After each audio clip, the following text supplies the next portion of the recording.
Welcome back. नमस्कार दोस्तों, मैं आप सब लोगों का अपने यूट्यूब चैनल ज्ञान दृष्टि में हार्दिक स्वागत करता हूं। दोस्तों, आज हम लोग अपने जीएस का सेकंड पार्ट करने वाले हैं। तो चलते शुरुआत करते हैं देरी न करते हुए। पहला क्वेश्चन है कि वर्ष 2001 और 2011 के दौरान किस राज्य में 10 की जनसंख्या वृद्धि दर सर्वाधिक रही। हमारे ऑप्शन है इसमें ए मध्य प्रदेश, बी बिहार, सी राजस्थान और डी यूपी।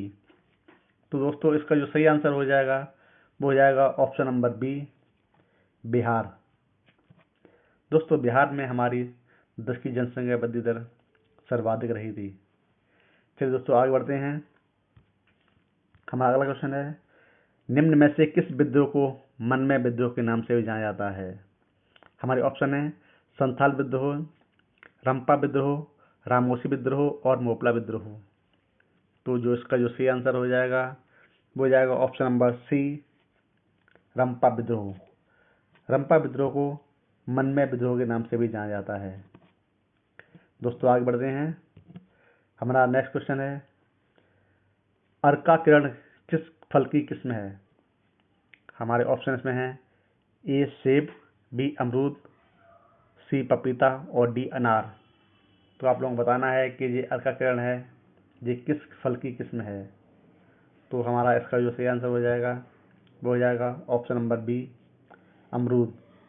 दोस्तों, आप सभी लोगों को ये बताना है कि अमरूद का एक उपनाम क्या है जो बहुत ज़्यादा लोकप्रिय है।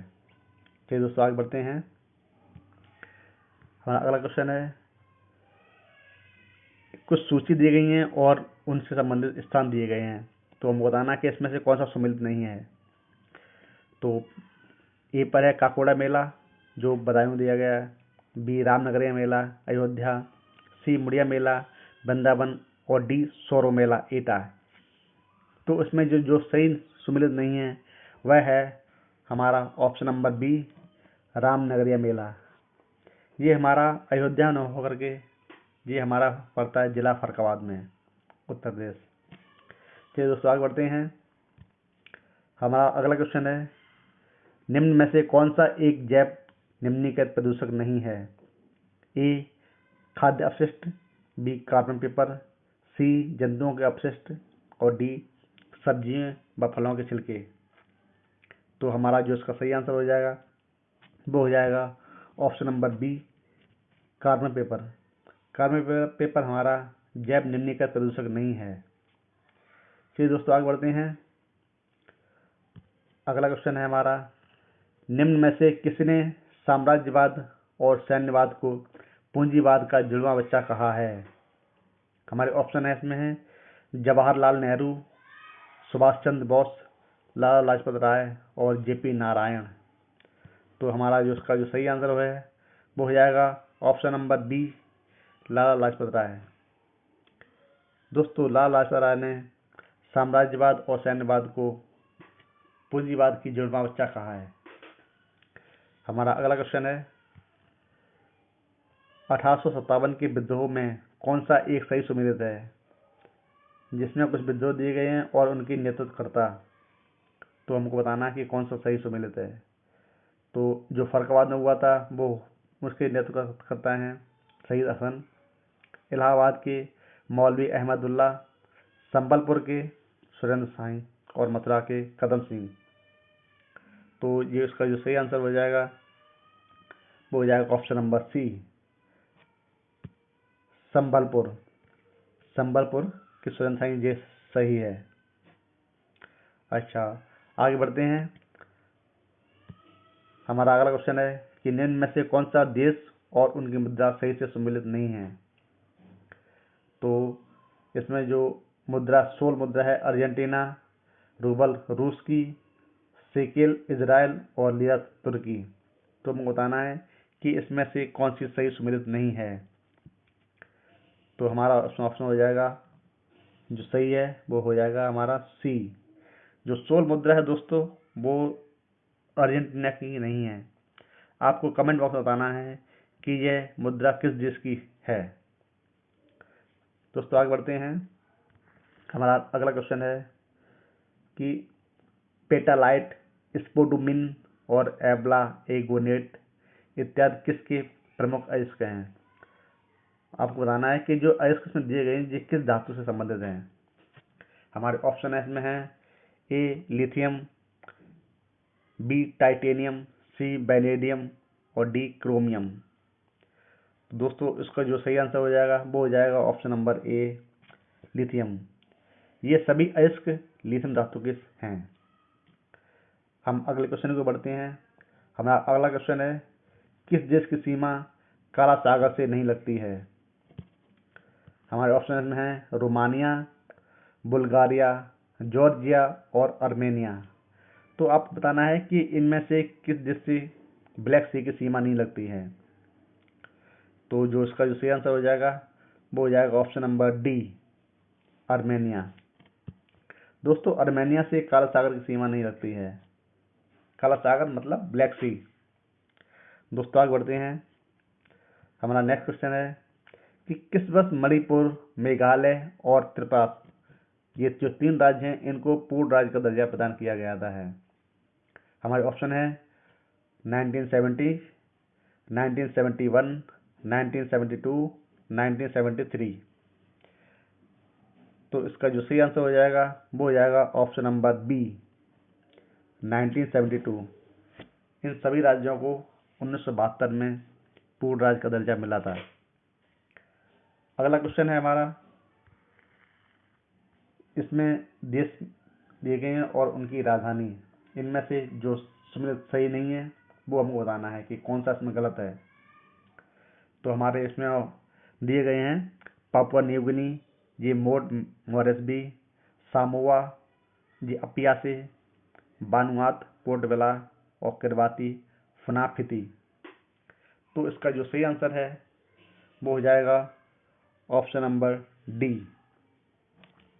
किरबाती। और इसकी जो राजधानी है फनापाती, ये गलत है। जबकि इसकी राजधानी क्या है दोस्तों? तरावा।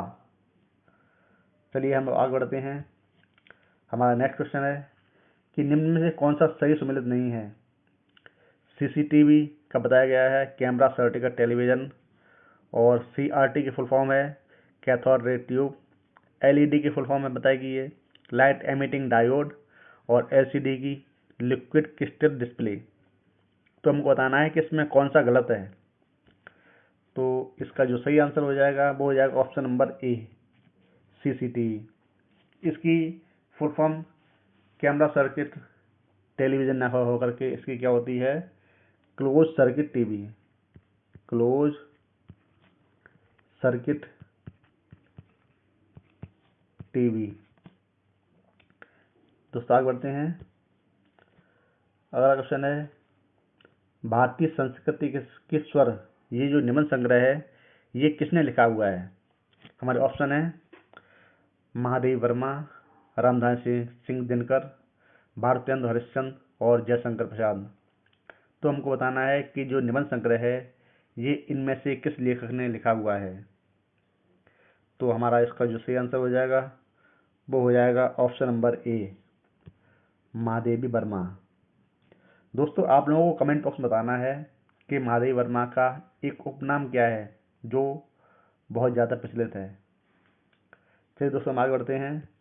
हमारा नेक्स्ट क्वेश्चन है कि निम्न में से कौन सा देश विश्व में टाइटेनियम का सर्वाधिक उत्पादन करता है, मतलब सबसे ज़्यादा उत्पादन करता है? हमारे ऑप्शन इसमें है चीन, जापान, रूस और कजाकिस्तान। तो ये टाइटेनियम का जो सर्वोच्च उत्पादक देश है वो हमारा हो जाएगा ऑप्शन नंबर ए चाइना। दोस्तों चाइना के द्वारा टाइटेनियम का उत्पादन सबसे अधिक होता है। हम लोग आगे बढ़ते हैं। हमारा नेक्स्ट क्वेश्चन है भ्रष्टाचार सूचकांक किस संगठन द्वारा प्रकाशित किया जाता है? तो हमारे इसमें ऑप्शन ये हैं एक institute for economic and peace, दूसरा है ट्रेस, तीसरा है ट्रांसपेरेंसी इंटरनेशनल और डी हमारा है United Nations of drug and crime. तो इसका जो सही आंसर हो जाएगा वो हो जाएगा option number C Transparency International. इसके द्वारा दोस्तों भ्रष्टाचार सूचकांक का प्रकाशित किया जाता है। दोस्तों हम लोग आगे बढ़ते हैं अपने नेक्स्ट क्वेश्चन की ओर। हमारा क्वेश्चन है, भारतीय संविधान में की प्रस्तावना में प्रयुक्त शब्दों का सही क्रम क्या है। दोस्तों हमारे संविधान की प्रस्तावना में 4 शब्दों का प्रयोग हुआ है, गरिमा, एकता, बंधुता और अखंडता। तो इनका जो सही क्रम है वो आपको बताना है। तो इसका जो राइट आंसर हो जाएगा वो हो जाएगा ऑप्शन नंबर डी। पहले गरिमा, एकता, फिर अखंडता और बंधुता। इस तरह से हमारा प्रस्तावना में इन शब्दों का सही क्रम दिया गया है। दोस्तों हम लोग आगे बढ़ते हैं नेक्स्ट क्वेश्चन की ओर। हमारा क्वेश्चन है, इनमें से कौन सा सही सम्मिलित नहीं है। ये सॉफ्टवेयर दिए गए हैं, ये पाइथन, ये लैंग्वेज प्रोसेसर है क्या, और पीजी ये ग्राफिक सॉफ्टवेयर है क्या, लाइनक्स ये ओएस है ऑपरेटिंग सिस्टम सॉफ्टवेयर, और नॉर्टन एंटीवायरस सॉफ्टवेयर। तो इसमें से कौन सा गलत है वो मुझे बताना है। तो दोस्तों इसका जो सही आंसर हो जाएगा वो हो जाएगा ऑप्शन नंबर बी, पीजी। दोस्तों पीजी हमारा ग्राफिक सॉफ्टवेयर नहीं है, बल्कि ये हमारा क्या है, प्रेजेंटेशन सॉफ्टवेयर।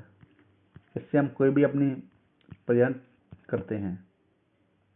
अच्छा दोस्तों हम लोग आगे बढ़ते हैं। हमारा अगला क्वेश्चन है, निम्न में से नदियों को उनकी लंबाई के घटते हुए क्रम में व्यवस्थित करना है। हमारी कुछ नदी दी गई हैं और उनका क्रम दिया गया है, तो अब बताना है कि कौन सा बड़े से छोटे क्रम में दिया गया है। बड़े छोटे नहीं, घटते क्रम में। हाँ घटते क्रम में, सही बोल रहा हूँ मैं। तो हमारा जो पहली नदी है वो है यांगत्जे, दूसरी है मिसिसिपी, और तीसरी है वोल्गा, और सबसे लास्ट है वो डैन्यूब है। तो इसका जो सही क्रम है वो आपको बताना है। तो दोस्तों इसका जो सही क्रम हो जाएगा वो हो जाएगा हमारा ऑप्शन नंबर 2, मतलब पहले यांगत्जे, फिर वोल्गा, यांगत्जे, हाँ, फिर मिसिसिपी, यांगत्जे, मिसिसिपी, फिर वोल्गा, और लास्ट में डैन्यूब। हमारा दोस्तों आज का जो लास्ट क्वेश्चन है वो है, किस निम्न में से कौन 1934 में गठित कांग्रेस समाजवादी पार्टी के कभी औपचारिक सदस्य नहीं रहे हैं। हमारे ऑप्शन इसमें हैं जवाहरलाल नेहरू, नरेंद्र देव, मीनू मसानी और जेपी नारायण। तो हमारा जो सही आंसर हो जाएगा वो हो जाएगा option number A, Jawaharlal Nehru. दोस्तों जवाहरलाल नेहरू कांग्रेस पार्टी के कभी औपचारिक सदस्य नहीं रहे हैं। इस तरह से आज हमने इसका सेकंड पार्ट किया है, जिससे हमारे पूरे 50 क्वेश्चन हो गए हैं। दोस्तों हम लोग अपने नेक्स्ट वीडियो के लिए आगे से और अच्छी तरह से तैयारी करेंगे। धन्यवाद दोस्तों।